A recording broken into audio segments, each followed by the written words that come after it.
ብሩክ ያለማየሁ ልጅ የቅመሟ ጠንበለል ትችላለክ፣ ጀግናንክ። ማርያምን ኮርቼ ባለው እኔ በግሌ ምክንያቱም በቃ ላይ ተግባር ሰው ነው። ተግባር በተግባር የሚፈጽም ቃል ገብቶ ቃሉን በተግባር የሚያሳይ ህልሙን ያሳካ ጀግና ልጅ ነው። ብዙ ጊዜ ኮሜንት አለውኝ እኔ በግሌ ማለት ነው። ማርያምን አንተ ይሄ ጃኬት አትቀይርን ወይ ይሄ ሱሪ አትቀይርን ወይ ይሉታል።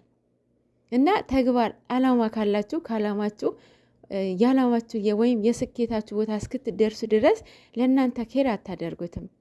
እና ኒንጃ አየሁበት። በጣም ጀግና ነው። 2 ቤት በአንዴ ማስኬድ ማለት አስቡት።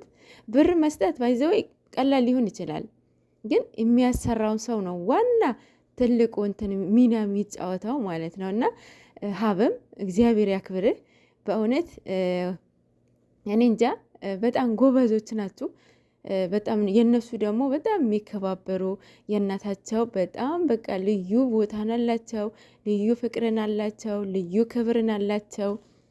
እነሱ ራሳቸውን በቃ ስቴፕ ባይ ስቴፕ ነው የሚከባበሩት። እና ያሙን ይሄ ያው ቤቱ እስከ ቤት እስኪሰራ ድረስ ሰጥቷለች ማለት ነው። ሙሽዬ እንኳን ደስ ያለሽ የኔ እናት። ኒንጃ የሷ ደስታ የሁላችንም ደስታ ነው። ማርያምን በዚህን ሰዓት እንደዚህ አይነት ወጣት ማግኘት ማለት በጣም በጣም ከባድ ነው በእውነት። በዚህ ሰዓት ወጣቶቹ ምንድን ነው የሚፈልጉት? በቃ የራሳቸው መብላት መጠጣት፣ በቃ የራሳቸው እንትን ነው የሚፈልጉት። እና እሱ እኔ እንጃ ማለት በቃ ለራሱ ልቀይር ብልጭልጭ ነገር ሳያስፈልገው ምን ሳይል በቃ ብሩ አላባከነም። ገብቷቸዋል። ምክንያቱም የዓላማ ሰው ስለሆነ ማለት ነው።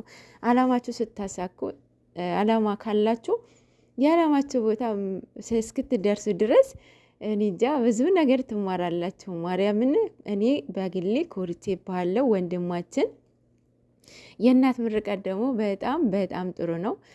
እናንተ ፕሮቴክት የሚያደርጋችሁ የእናታችሁ ምርቃት ነው። ቤተሰብ፣ እናት አባት ግዴታ ማክበር አለባችሁ፣ መመረቅ አለባችሁ። እና እናንተ ትልቅ ቦታ የሚያደርሳችሁ የእናታችሁ ምርቃት ነው። እና በጣም እኔ እንጃ በስማም በጣም ደስ የምትሉ ናችሁ። በጣም ጎበዝ ጀግና። ያው 4 ልጆች ተወልደው እዛ ቤት የእናንተንም እግዚአብሔር ይፍታላችሁ።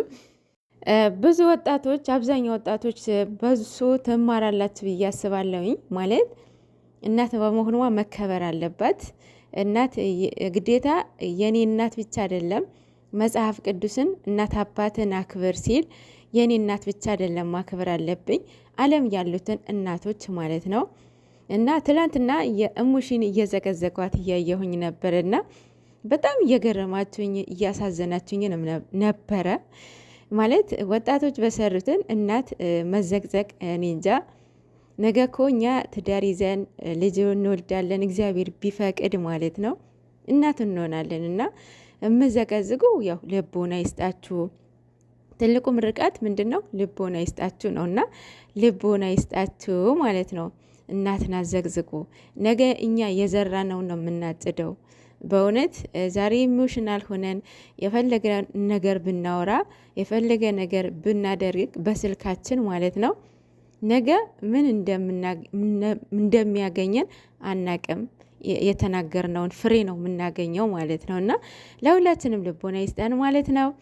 ለማንኛውም እሙሽዬ የኔ እናት እንኳን ደስ ያለሽ፣ ሀብም እንኳን ደስ ያለ።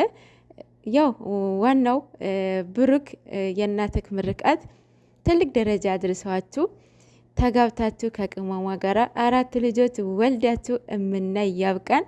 ታሪክ የሰሩ ልጆች ናቸው። ባይዘዌ ብዙ የበረከት ስራ እየሰሩ ልጆች ናቸው በራሳቸው ስም። ስለዚህ እንደምትስተካከሉ ኦር ደግሞ እንደምትታረቁ ባለሙሉ ተስፋ አለኝ።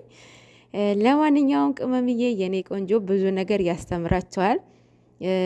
እልህ መጥፎ ነው። አሁን በካራክተሩ ውስጥ እኛ ስራ ነው ብዬ ነው እኔ በግሌ ስራ ነበረ ብዬ ነው የማስበው። ምክንያቱም ይሄ እውነት የሚያሳምን ነገር እስካልሆነ ድረስ ማለት ነው። እና ምንም እውነት የለውም። ብሩክ ልክ ነህ፣ ብዙ ትምህርት ያስተምራል ማለት እልህ ውስጥ ንዴት ውስጥ ሆናችሁ ይቅርታ አልቀበልም ስትሉ የምትወዱትን ሰው ታጣላችሁ፣ ጸጸት ውስጥ ትገባላችሁ። ብዙ ነገር ነው የምታጡት። ሁሌም የምናገረው ነገር ነው። ይቅርታ ፈጣራችንም እኮ ይቅር ብሎናል እኮ ብዙ ነገር። አዎ ብዙ ነገርን ያስተምራቸዋል ማለት እኔ ይሄ ስራ ከተጀመረ ቀን ጀምሮ በቃ ሰው በመሆኑ ብቻ ፍቅር የሚለውን ተውት።